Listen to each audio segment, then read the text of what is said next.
Jadi cari Imam Malik. Sri ki rabi salam, cukup waline Sri ku nikahno ning salam. Gak perlu ana seksi loro tatel. Sing penting terkenal. Jadi misalnya kawin dimono ning masjid. Saiki salam wis payu tak rabeno anakku iku cukup. Sing penting diterkenal. Karena pikiran Imam Malik butuhe seksi ku karena isya'ah. Isya'ah diterkenal. Imam Rafi'i itu masih berbau Ghazali, jadi karena dekat ya, periodenya dekat, karena hanya tinggal satu murid tadi. Itu masih gaya Ghazali. Sehingga masyhur beliau bilang, ya sujud itu apa sujud itu? Ya sujud itu watul jabah alal ardi. Sehingga dia mengesahkan sujud model cilik-cilik asal watul jabah alal ardi ya sah. Itu mirip Imam Ghazali. Era Imam Nawawi karena dia ahli hadis juga. Qultu al-asah wujudu sab'ati a'dhum. Yang sahih adalah mewajibkan 7 anggota terlibat sujud. Beliau ngendikan li hadisi umirtu an asjuda ala sab'ati a'dhumin al-jabha wal yaden wal rubaten wal qadamain. Jabha 1, yaden 2, rubaten 2, qadamain 2. Sehingga Imam Nawawi berpendapat sujud untuk sah harus melibatkan 7 anggota. Paham ya? Ya sudah. Imam Rafi'i enggak. Nanti lihat. Imam Rafi'i mengatakan enggak. Ya sudah. Al-asah ya sudah, sujud itu cukup pakai jabah. Makanya kalau ada pertanyaan, yang darani sujud itu piye? Nah lucunya semua orang menjawab, sujud itu ibadah paling hebat karena anggota tubuh paling mulia yaitu batuk atau kepala dibenturkan di bumi. Ya sudah, berarti syaratnya sujud sebenarnya waktu jabah al-ardi, dan itu yang dipikir Imam Rafi'i. Nah, Imam Nawawi berdasar hadis tadi harus melibatkan 7 anggota. Tapi udah Imam Nawawi mengatakan nak sah ndak, sujud harus 7 anggota. Kalau ndak sah. Tapi Imam Nawawi tetap menuso dibuli mbek Sarah-Sarah, kata Sarah-Sarah. Tapi saya bersaksi Imam Syafi'i ketika di kitab pernah mengesahkan sujud tidak melibatkan 7 anggota. Saya cek di kitab ternyata Imam Syafi'i ngendikannya gini, ngeper. Saya kata Imam Syafi'i. Imam Syafi'i kan enggak pernah bilang sah ndak sah. Wa awaddu kadza wa uhibbu kadza wa akrahu kadza. Saya senang kalau orang-orang sujud itu ya 7 anggota. Karena ada hadis umir itu anak sita ala sabati azim. Dia ngendikan wa uhibbu kadza, saya senang. Tapi wayah tamilu kata beliau, saya masih hafal tadi. Wayah tamilu sujud alal jabah tok ya sah. Kata Imam Syafi'i tapi bilang yah tamilu. Berjudi lah, mungkin sah mungkin enggak. Kalau hanya pakai jabah. Tapi alasan Imam Syafi'i masuk akal. Karena Nabi kalau wiridan hanya mengatakan sajadah laka wajhi. Bukan sajadah laka wajhi wa yadi wa rubbati. Tadi ya karena Nabi wiridannya hanya bilang sajadah laka wajhi. Ya sudah, berarti enggak perlu enggak perlu rubat. Tapi yahtamilu, saya ulang lagi, yahtamilu bisa ya. Tapi tentu yang aman ya sujud ala sabati adumen, karena yang bilang ala jabah pasti darani sah. Karena sujud super lah, ala sabati adumen ini sujud super. Pemenang kota kono ahli yoga, wah ini fungsinya peregangan. Wah mata ini, wis paling mangkel. Mulai tahu neng kantor pas ono acara sholat khusyuk, bapak agak datang. Ben teko, ya sholat teko, tukokno tiket kan seminar ning kota kan tiket. Ya seneng ya ora, senenge iku ya lucu wae. Ora senenge terus sholat itu koyo senam yoga. Dadi takbir iku jare apa? Ambil nafas. Biar paru-paru. Pokoke fungsine sholat itu koyo senam yoga. Kok rukuk peregangan, kok sujud, wah apa semuanya fungsi medis. Fungsi medis. Oke, saya pun iman ya, karena nggak mungkin Allah bikin gerakan tanpa fungsi, tanpa manfaat. Tapi masalahnya, akeh wong sholat loro, sing ra sholat sehat. Terus ana takok, ini peregangannya bener kok. Kan ruwet. Jadi mulai aku takok, Pak Bak cara sampean piye? Ya piye? Ya wong nganggur wae cara aku. Karena tadi kalau kamu membenarkan itu, lebih ke unsur apa? Medis. Faktanya kan akeh, santri sholat terus kan, sing loro akeh. Sing jogging sugih-sugih ora tau loro, padahal ora tau sholat. Nah kalau barang duka tak Gus gunane duka apa? Ya gunane duka ya sujud, Pak. Jare mari jebare rezeki cina ora tau duka iso. Kan saya takut tadi nek ora dibantah. Ya iku ora duka kok sugih santri duka kok. Sugih. Dan berkelanjutan lagi mulai bae duka yo melarat sak putune. Padahal dukane mulai bae. Nah daripada rawan ngono ya duka jare jebare rezeki yang jelas itu duka itu sujud. Ya kan tadi resikonya ulama tadi. Kowe darani salat ra ono fungsi medis yo kliru. Mosok gerakan sing digawe Allah kok gak ono. Sini. Tapi nek iku mbok imani, kok salat koyo senam. Yo senam. Aku nek kabur kudu renggangkan tangan karena ini mata. Ora usah melo-melo ngono, wis biasa wae. Tapi ora usah gedeng biasa. Wong sing gawe seminar ngono ya kersane pangeran. Pangeran bagi rezeki macam-macam. Wis ngono ae wis. Pangeran bagi rezeki ku. Ya kula terusno. Wa farrajih wa min hamasailu ini nafisa adumuha ilayam bagi Allah yukhalal kitab wa aqulu fi awaliha qultu wa aqulu lan ngucap ingsun fi awaliha ing dalem kawitane masail nafisa ingsun ngucap qultu. Artinya ketika beliau mengomentari Imam Rafi'i karena beliau tidak sependapat, beliau ditutup dengan qultu. Artinya gini, kalau beliau tidak bilang qultu berarti ainu ma kataba iku ainu ma fil muharrar. Sesuatu yang ditulis Nawawi berarti hakikat yang ada di muharrar. Tapi kalau mulai qultu berarti dia mulai mengkritik atau mengkontrol apa yang ada di kitab muharrar. Paham ya? Jadi gua angger qultu berarti di muharrar direvisi. Paham ya? Kalau beliau tidak bilang qultu berarti yang diceritakan dia ya kahanan apa yang ada di kitab muharrar. Jadi ngenteni qultu. Kalau dia qultu berarti kan komentar apa? Komentar. Kayak tadi Imam Rafi'i berpendapat ya sujud itu cukup batul jabah. Terus Imam Rafi'i bilang, Imam Nawawi bilang apa? Qultu. Menurut saya enggak, harus melibatkan 7 anggota. Ya, makanya beliau bilang sebut ini kan wa aqulu fi awwaliha qultu wa fi akhiriha wallahu a'lam. Mesti wae wa alam. Tapi dia ini baru muni qultu ya sadar nak iso wae bener Imam Rafi'i terus muni wallahu a'lam. Nah iku kowe iso niru. Wae bar ngaji muni wallahu a'lam. Bon iku titik. Wa ma wajadtahu min ziyadati lafdhatin wa nahwiha ala ma fil muharrar fa'tamidha fala budda minha. Ini termasuk kekaguman saya sama Imam Nawawi. Wa ma te apa wae wajadta kang metu isira hu ing ma min ziyadati lafdhatin saking nambahi sak lafat sitok. Wa nahwiha lan sepadane sak lafdhah. Ingsun nambahi alama ing atase keterangan fil muharrar kang ing dalam kitab muharrar. Iku ngene fa'tamidha. Mongko wajib iktimad sira ha ing ziyadah. Senajan to sak lafdhah. Fala budda mongko tan kena ora minha sanging ziyadah. Niki hebat tenan. Niki mulane kula nu yakin Imam Nawawi wali karena saya itu sinau kitab Minhajul Talibin itu lama sampai sekarang. Belum pernah saya itu ndak sinau Minhajul Talibin. Mulai pertama boyong teng mriki kula sorokan mbek Casarang ngantos sampean nggih mbek Gus Ahyat kalian Yusuf nganti saniki kula maca temu. Karena menurut saya itu gini menanya apa? Sehebat-hebatnya Imam Rafi'i itu tetap dia ada unsur walinya. Memang resiko. Kitab dikarang wali memang resiko. Resikonya adalah ada ittikalan ala fahmil qari'. Makanya Bajuri itu sering ngeritik Fathul Qari'. Tapi kadang-kadang beliau bilang jangan-jangan dia tidak menjelaskan ittikalan ala ilmil qari'. Dia pasrah saja pembacanya itu tahu. Apa? Tapi sebagai syarah, sebagai pensarah itu kan ono trauma nih. Wedi nak santri ku bahlul, napa? Saya beri contoh yang ekstrim gini. Ya ini kula waca riyen nggih. Apa saja yang saya tambahkan dalam kitab muharrar maka wajib kamu bikin pegangan. Karena tambahan saya adalah catatan yang harus ya. Karena tambahan saya adalah catatan yang harus. Wa ma wajadtahu min ziyadati lafdhatin wa nahwiha ala ma fil muharrar fa'tamidha fala budda minha. Misalnya gini namanya. Misalnya contoh gampang. Misalnya Imam Rafi'i lupa mengatakan begini misalnya. Kesunatan membunuh kalbun. Tentu itu kan buruk sekali dalam ilmu fikih. Pasti Imam Nawawi itu nambahi kalbun akur karena kalau tidak akur enggak sunat dibunuh. Jadi kata kalbun umum menjadi ditambahi akur. Oke, kalau itu contoh sepele lah masalahnya.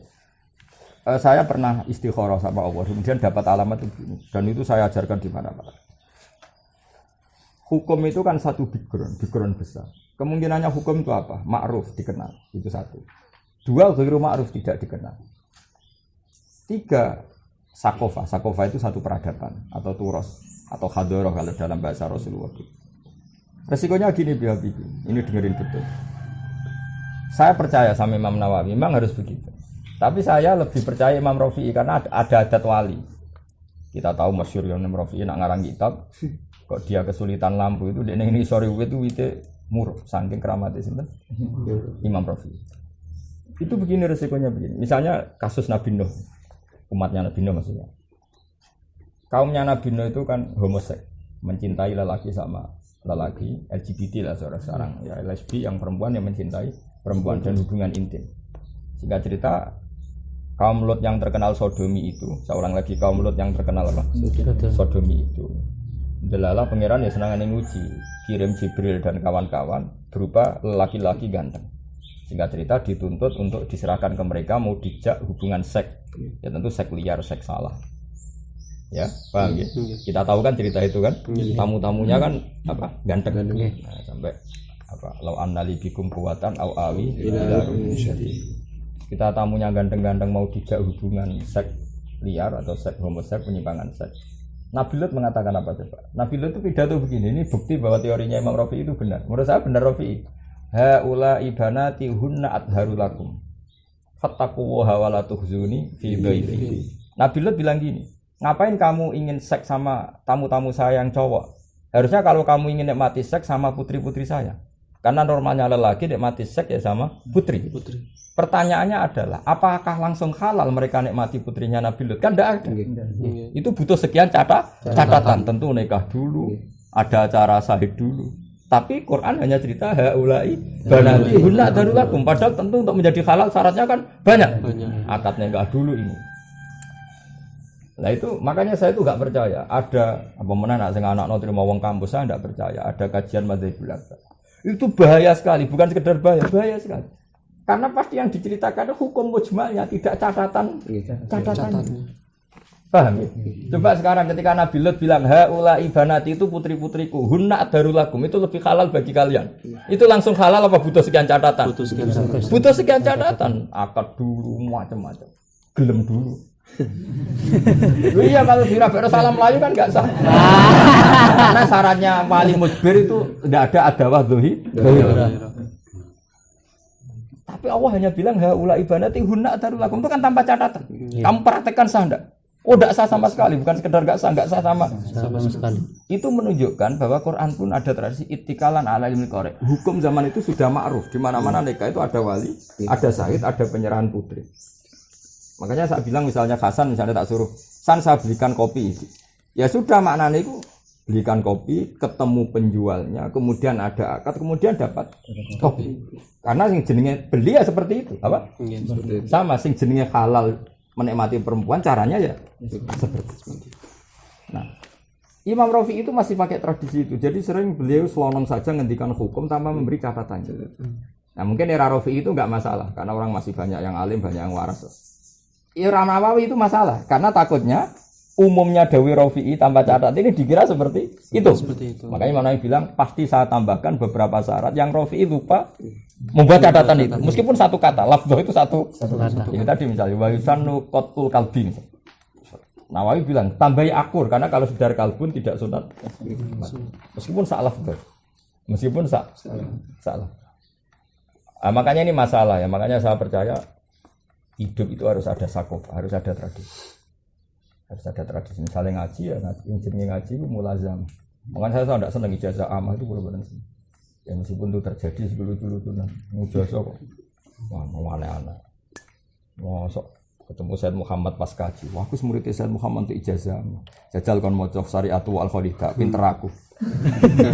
Ya mau ijazah terus kitab terus foto bareng terus muni. Aku lo mau Syariatu itu sinau yo khatam kulo korek nganti sani. Kulo sering ketemu game itu. Kulo untuk ijazah mah pesan sama. Jadi kita Sayyid Muhammad piro? Judule ora usah jero deh. Sebutno judule wae. Apa ya? Ono sing iku lho. Lah ngono terus idia buku sana tak takobal Allah minkum takobal ya kan.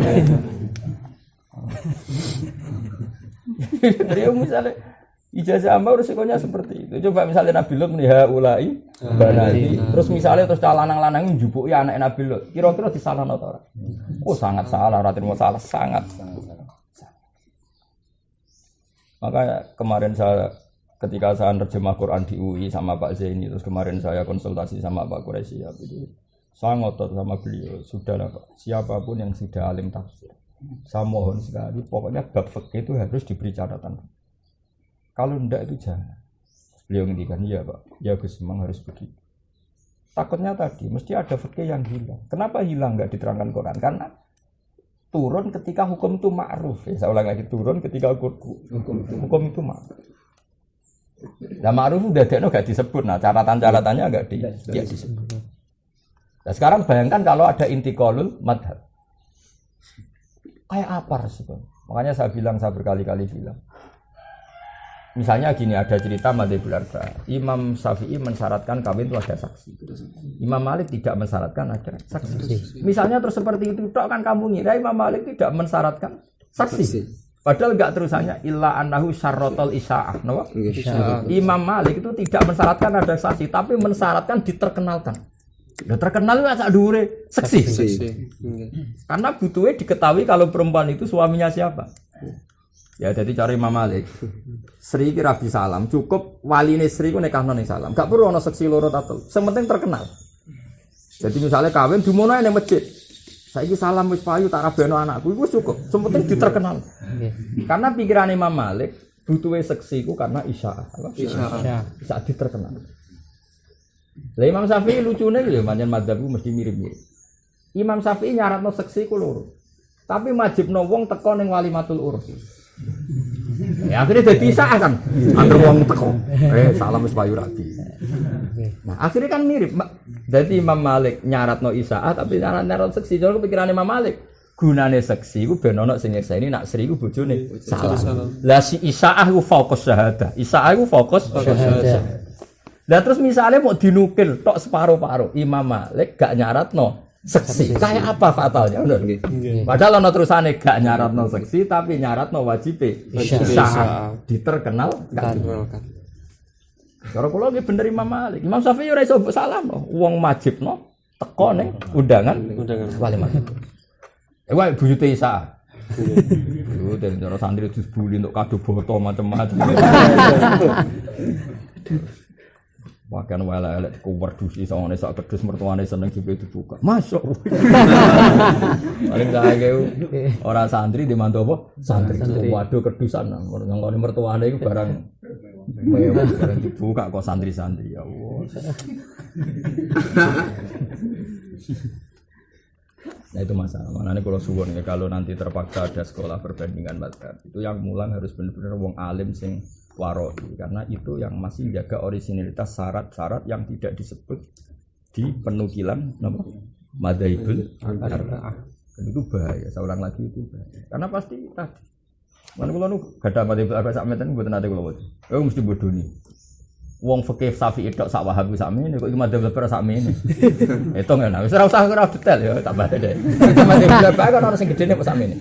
Iku wis nyritakno 4 wong Syafi'i tok ya ana Wahhab sak mene. Kok iki banyak men. Berarti ana catatan-catatan hukum sing ya ora dibuang, mesti dibuang kabeh. Terus mbok itimat gedeng bareng. Ya wis tok sak mene Wahhab. Sak mene lah. Sono kita madzhab Fir'aun sing sak mene. Kulo itu ya. Tapi duwe kula tak ampe tak waca sedilo. Mesti keliru. Ora kemungkinan keliru. Bukan karena kita sombong, kita ini ingin ikhtiar. Gak boleh hukumnya Allah main-main seperti itu udah. Sama tak ceritani, zaman Rasulullah tesih periode Mekah, itu kan dakwah. Dakwah itu cara pikirannya kafir Quraisy aneh-aneh. Aneh-aneh itu ya dianggap aneh-aneh. Ini bukti bahwa hukum nikah itu ma'ruf ya. Hukum nikah itu ma'ruf. Ketika Nabi ku aneh-aneh namun terus diparani sampai tokoh-tokoh Quraisy. Hingga cerita dipedui Abu Thalib, pamanmu aneh-aneh, mulai dua ajaran aneh. Tentu zaman itu memang dianggap aneh kan, bada adinu apa? Qoriban wasaya utu qoriban. Di antara yang diomongkan orang-orang kafir apa? Begini saja Abu Thalib, celuk panakanem, celuk Rasulullah dipanggil. Ya Muhammad, jika kamu aneh-aneh itu ingin harta, jama'na laka malan. Kita akan mengumpulkan harta. Fatakunu aghna Quraisyin, kamu jadi orang paling kaya karena kita kumpulan. Cara saiki saweran kamu tak kasih uang banyak. Dan jika kamu aneh-aneh itu karena mencintai seseorang perempuan, kamu ingin menikahinya, maka kita akan bilang ke keluarganya, fazawwajnaka. Itu di semua tarikh fazawwajnaka. Itu kafir Quraisy yang ngomong sebelum datangnya Islam. Jika kamu aneh-aneh karena mencintai seorang perempuan, maka kita datang ke keluarganya. Kemudian kita akan nikahkan kamu. Artinya apa? Mereka sadar nak nikahi cawe itu melibatkan wali. Paham ya? Padahal yang ngomong ini preman semua. Kalau mereka pakai ngomongan kira sering cawe itu gampang tak culik no. Preman yang ngomong ini preman semua. Preman Quraisy. Tapi mereka bilang kita bilang ke keluarganya, mereka bilang kita datangi keluarga itu dan kita nikahkan. Artinya nikah itu ma'ruf, apa? Ma'ruf melibatkan wali. Paham ya? Sehingga kalau kita omongan misalnya ono wong buang lesbi atau ana wong homoseks kita lah kan ngomong, "Lah opo seneng padha lanange? Cawe wedok ora akeh." Apa terus cawe wedok halal diambil kan? Nah, itu sama dengan